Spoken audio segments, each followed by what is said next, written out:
Hi everybody, Ray Yandoli here.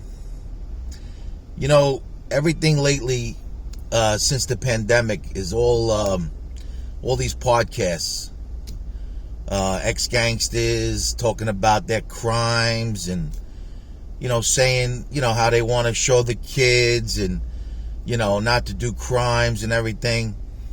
But talking about these murders, and I get it, I respect it, but I don't want to hear about murders and crime and all that. You can't say nothing good. Don't say nothing at all. I mean, look, I got stories, the things you do as a kid, but they're not violent like that. They're not, I want to start something.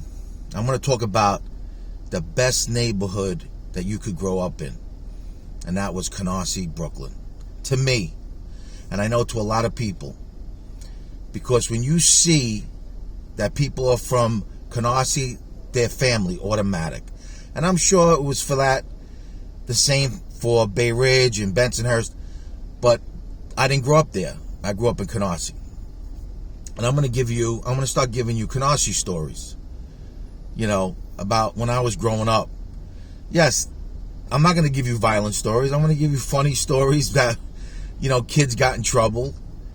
And I had a very best friend, Charlie Rafferty. Charlie, if you're seeing this, how you doing?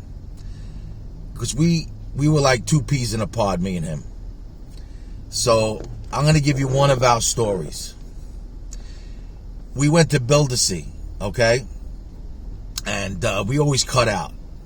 So, it's funny. Today, they call you up. Those days, they used to send you home the cut cards. So we used to go and meet the mailman before your mother would get the mail and take the card. Forget about it. We'd be absent for 90 days. Your parents didn't even know. It's crazy. And we go to King's Plaza. We would hang out. So one day, Charlie and I said to each other, listen, if one of us gets caught, we'll run away together because we didn't want to get in trouble. We had to be about 14 years old.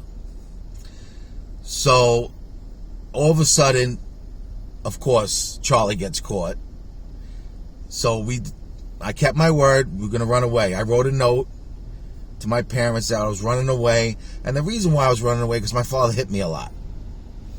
Which those days, a lot of fathers hit them a lot.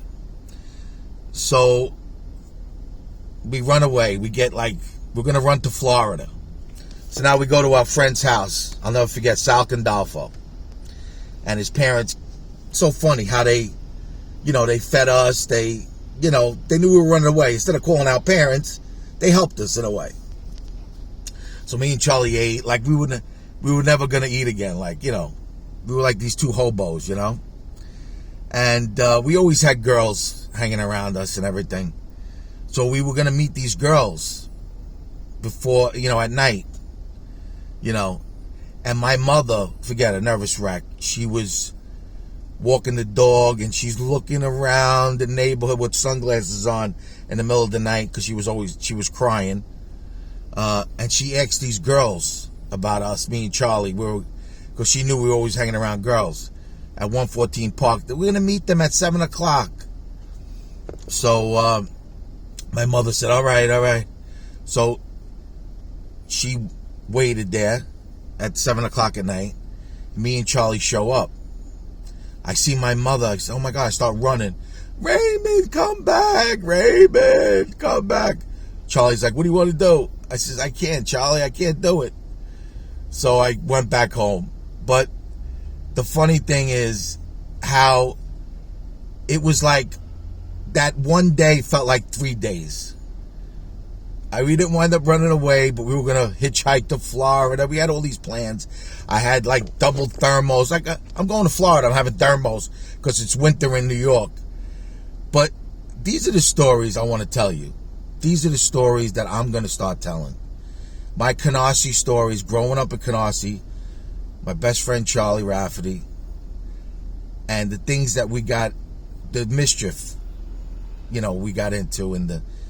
So today is the first thing And I'm going to continue this because a lot of these guys, you're talking about crimes and murders, and I'm not into that. If that's what you did, you did. I don't want to. Yeah, you're going to show the kids not to do it. I get it, but how about the families that, that lost their loved ones during these crimes? How do you think they feel? I'm not saying you want to hurt anybody. You do your thing. I'm not here to bash you, but I'm here to tell stories, to make people laugh, and that you guys can relate to growing up like me. All right, guys, I love you. Have a great day.